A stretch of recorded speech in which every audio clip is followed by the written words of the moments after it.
Welcome to Charts Today. My name is David Linton, and today's edition for Tuesday the 9th of January comes to you from Houston in Texas. I'm here seeing some energy clients today, and we start by looking at the dollar. Dollar continuing to strengthen, had another jump this morning, so we're seeing that the dollar is recovering off these lows.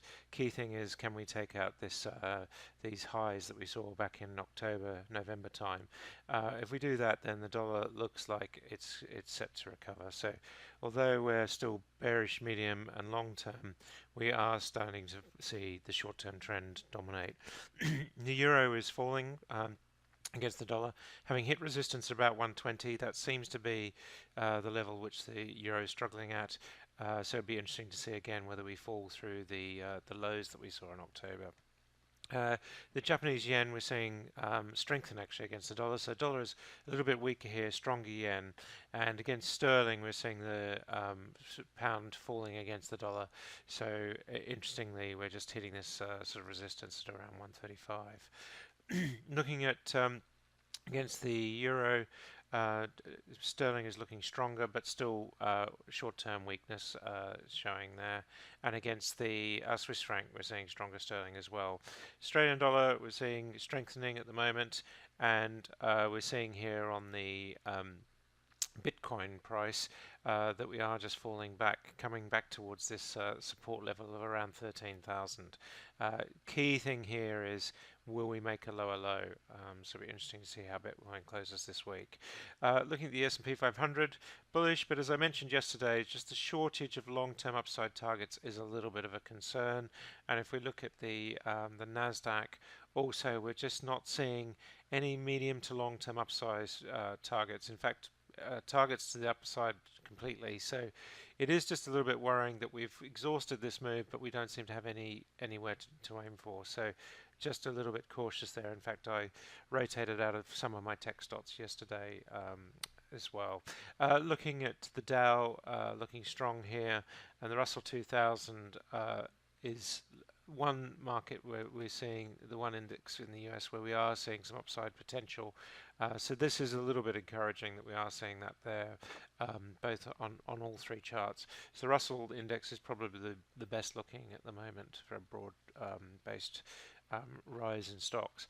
The future, much the same picture. We're not seeing a lot of upside targets here, and the E-mini on the Nasdaq much the same as well. The FTSE 100 looking strong at the moment. Good short-term uptrend.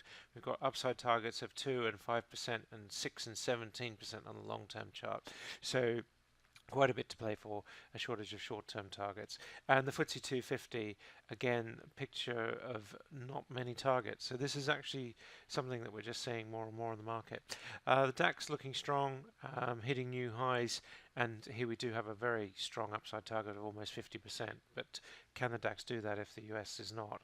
The Nikkei looking stronger, good targets to the upside here. Hang Seng also looking strong, but a shortage of upside. And the Shanghai market does have a new upside target, has crossed into a bullish trend, so China actually looking better at the moment. And the Indian market also looking very strong as well. It's good upside potential. The S&P 500, we're seeing, the S&P 200, the Australian index, looking pretty strong with good upside targets. Brent crude sitting at $68.10 this morning. Sideways consolidation phase, looks set to move higher. We are in the strong period. We tend to go up at this time of year, so $70 looks almost like a certainty. We're seeing targets on the short-term chart to 71.30, 71.80. This one not yet activated though. So crude looking pretty strong, and we've got some long-term targets into the low 70s as well, and even one in the high 70s on the medium-term chart. WCI looking strong as well. Less clear upside targets here. We do have one to 62, which we've got to. So targets met is good, but not clear where we go to from this price point. Brent chart is a little bit easier to read. US nat gas up at $2.90. Just cold weather not really pushing gas much higher, which is a surprise.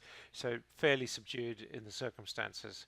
Copper Still bearish on the short-term chart, but medium and long-term looks great. If we go straight to gold, gold is just coming off a little bit. So we are seeing, having had a good run in December, we are just seeing gold pausing for breath. The long and medium-term charts look good. We've just activated a short-term downside target back to 1300, but clearly that's not a massive downside, only about 1%. Silver looking less good, also just turning bearish short term. Looking at US Treasury yields, 2.49%, so we're just nudging this 250 level. Apple selling off a little bit, and just relative strength wise, Apple has struggled to make new highs since the beginning of November, so it's just underperforming the market somewhat. We do have a good upside target potential, but it's just not happening there. We in the short term, we don't have really any clear upside.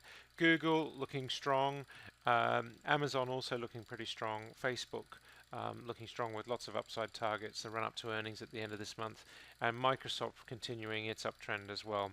That's it for today. Until tomorrow, happy charting. See you then.